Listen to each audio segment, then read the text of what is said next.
சிறகடிக்க ஆசை சீரியல்ல முத்துவும், மீனாவும் அங்க நடந்த விஷயத்தை எல்லாமே சொல்லிடுறாங்க. இந்த விஜயாவுக்கு தேவையில்லாம பார்வதி ஆண்டியோட லைஃப்ல தலையிட்டு இப்ப பிரச்சனையில போய் முடிஞ்சிருச்சு இல்லையா? இது எல்லாத்துக்கும் காரணம் நீதான் அப்படின்னு சொல்லிட்டு விஜயாவ எல்லாருமே திட்டுறாங்க. உங்களுக்கு இது தேவையில்லாத இது. பார்வதி ஆண்டி அவங்க தனியா இருக்கிறதுனால தானே ரொம்ப கவலையில இருந்தாங்க. இப்ப பேச்சு துணைக்கு சிவன் இருக்கிறாரு. அது உங்களுக்கு பிடிக்கவே இல்லையா? இங்க ஸ்ருதி வந்து பார்த்தீங்கன்னா, அப்படியே அவங்க 2 பேருக்கும் புடிச்சா, அவங்க கல்யாணம் பண்ணிக்கிறதுல கூட எந்த தப்புமே இல்ல. அது அவங்களோட பர்சனல். அதுல எப்படி நீங்க போய் தலையிடலாம்? அப்படிங்கிறத எல்லாருமே கேள்வி மேல கேள்வியா கேட்குறாங்க.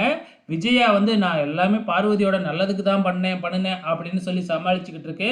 ஆனா யாருமே அத கேட்கவே இல்ல. இதுக்கப்புறம் நம்ம மனோஜ் ஆபீஸ்ல காமிக்கிறாங்க. அப்ப வந்து பார்த்தீங்கன்னா, இப்ப ஒரு ஒர்க் ரிப்போர்ட்ட கொண்டு வந்து அந்த ஜீவா குடுக்குறாங்க. அதுல என்னடான்னா, ஒரு இன்கமும் வரவே இல்ல. பேங்க் அக்கவுண்ட்ல வெறும் ரூ. 15,000 தான் இருக்கு. ஏற்கனவே ரூ. 30,00,000 கடன வேறயா வாங்கியிருக்கோமே! அப்படின்னு மனோஜ் ஃபீல் பண்ணிக்கிட்டு இருக்கிறாப்புல. ஸோ இப்ப தானே நம்ம இன்வெஸ்ட் பண்ணியிருந்தோம். இதுக்கப்புறம் தான் அமௌண்ட்லாம் வரும் அப்படிங்கிற மாதிரி பேசிக்கிட்டு இருக்கிறாங்க.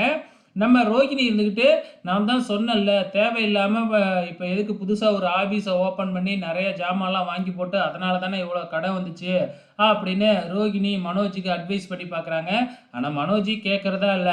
அந்த நேரம் பார்த்து அங்க போலீஸ் வருது. ஸோ போலீஸ் எதுக்காக வருது அப்படின்னு பார்த்தீங்கன்னா, அந்த கிறிஸ கடத்துனாங்க இல்லையா? அந்த கும்பல இன்ஸ்பெக்டர் எல்லாம் சேர்ந்து புடிச்சுட்டாங்க இல்லையா? ஸோ அதுக்காக வந்து கம்ப்ளைண்ட் எழுதி வாங்குறதுக்காக வந்திருக்கிறாங்க. அப்ப வந்து பார்த்தீங்கன்னா, வினோத் அப்படிங்கிறவன தான் புடிச்சிருக்கோம். அவன பிடிக்கும்பொழுது அவன் ஓடி போனதுனால தலையில அடிபட்டு, அவனுக்கு மெமரி லாஸ் வந்துருச்சு. அவன் ஒரே ஒரு பேர தான் சொல்லிக்கிட்டு இருக்கான். அந்த கல்யாணி ஒரு பேய் அப்படிங்கிறத மட்டும் சொல்லிக்கிட்டே இருக்கான் அப்படின்னு நம்ம போலீஸ் சொல்லவும், "என்னது கல்யாணி பேய்ங்கிறது நமக்கு மட்டும் தானே தெரியும். இவனுக்கும் இப்ப தெரியுமா?"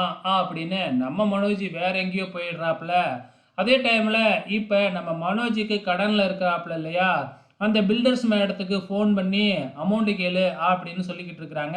ஏன்னா ஆரம்பத்துல ரூ. 10,00,000 அட்வான்ஸ் குடுத்தாங்க. அதுக்கப்புறம் எதுவும் குடுக்கவே இல்ல இல்லையா? ஸோ இது எங்க போய் முடிய போகுது அப்படிங்கிறது தெரியல. கடைசியா நம்ம மீனா உட்காந்து வீட்ல டிவி பார்த்துக்கிட்டு இருக்கிறாங்க. அப்ப அங்க வர்ற முத்து வந்து பார்த்தீங்கன்னா, நம்ம மீனா கிட்ட ரொமான்ஸ் பண்ண ஆரம்பிக்கிறாங்க. இதோட இன்னிய எபிசோடு முடிஞ்சிடுச்சு. வெயிட் பண்ணி பார்க்கலாம் நாளைக்கு என்ன நடக்க போகுதுன்னு.